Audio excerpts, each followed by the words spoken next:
midnimada Soomaaliya waxaa loo soo maray waddo dheer oo dhibaato badan oo naf iyo maalba ay u hureen muwaadiniin Soomaaliyeed. dadaalkaasi taariikhiga ah waxa uu ina dhaxal siiyay xurnimadii iyo midowgii waqooyi iyo koonfur, iyaga oo si mid ah uga xuroobay gumaystihii Talyaaniga iyo Ingiriiska. waxaa midnimadaas ay ina dhaxal siisay in aan noqono mid ka mid ah wadamada ugu awoodda badan Afrika berisamaadkii, hogaanna aan u noqonay midowga iyo xurnimo qaadashada wadamo badan oo qaaradan Afrika dhaca. 30 sano oo aan harsanaynay mirihii midnimada mar qura ayay meesha ka baxday 1991 markii meesha laga saaray dawladdii militariga ahayd oo ay muquuniyeen jamhadihii diidanaa habmaamulkeeda. waxaa laga hoos baxay geedkii nabadda. midnimadii waxaa bedelay dawlad la'aan, burbur iyo kala tag. waxay Soomaali dhaxal siisay in ay noqdaan ummad lumisay sharaftii ay ku lahaayeen caalamka. 30kii sane ee ugu dambeeyay waxa uu dalka ku jiray colaad sokeeye iyo dadaalo loogu jiray dhismo dawladeed oo loo dhan yahay oo dhayda dhaawacii soo gaaray midnimada ummadda Soomaaliyeed.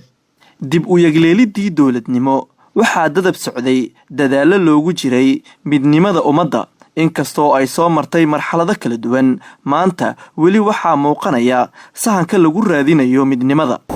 waxaa loo baahan yahay garawsha loo baahan yahay in wixii xumaa u dhacay la iska caafiyo. wax alla wixii chapter madoow ahaa oo taariikhdeena galay inaan saxno. waa madaxweynaha jamhuuriyadda Soomaaliya oo raaligelin ugu laabqaboojinayay dadka ku nool gobolada waqooyi ee dalka ama Somaliland.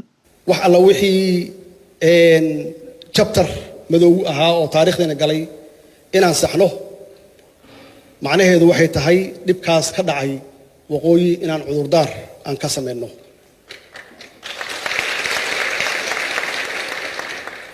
inaan cudurdaar ka sameeyno, inaan raaligelin ka sameeyno dadkaas waalaheena ah. intii dhimatay iyo intii dhaawacantay aan raahno taariikh xun bay ahayd wixii dhacay. waa waxaan soo marnay runtii wixii halkaas ka dhacayna wixii ka dambeeyay koonfur oo waqooyi ku duusha ma ahayn, wax qabiil ku salaysan ma ahayn, waxay ahayd system dawli ah oo markaas jiray. anigoo madaxweynihii qaranka ah inaan cudurdaar ka sameeyo oo raaligelintaas aan gaarsiino walaalaheen reer waqooyi idinkana ila qaadataan. madaxweynaha Somaliland Muuse Biixi Cabdi ayaa si laab furan u soo dhaweeyay raaligelinta uu bixiyay madaxweynaha dalka Maxamed Cabdilaahi Farmaajo. dilkii iyo qaxii iyo burburkii iyo wixii ku dhacay halka raaligelin baan ka bixinaynaa anoo madaxweynaha qaranka Soomaaliya ah. waa arrin aad iyo aad aniga kadkadsigu ahay. raaligelintaasi waxaan u arkaa inay tahay in talaabo loo qaaday dhinaca nabadda iyo iskaashiga iyo in arrintan la soo dhaweeyo waana soo dhaweynaya. tani waa ififaalo muujinaysa isku soo dhawaashaha bulshada walaalaha ah. waxaase ay u baahan tahay in loo dhabar adeego kamira dhalinta midnimada si dhab ahna ay u wajahaan dhinacyada ku hoolan.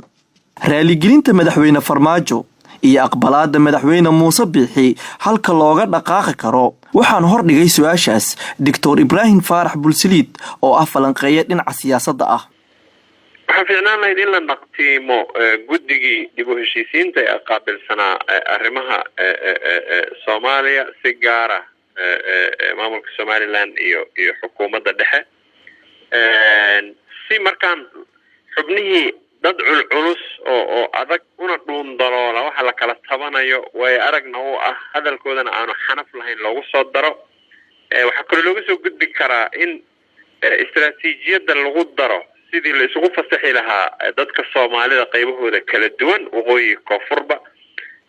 in aan xoogga la saarin in gacan saddexaad ay wada hadallada fududeyso oo la isu daayo inay Soomaalida ayadu si toos ah u wada hadasho.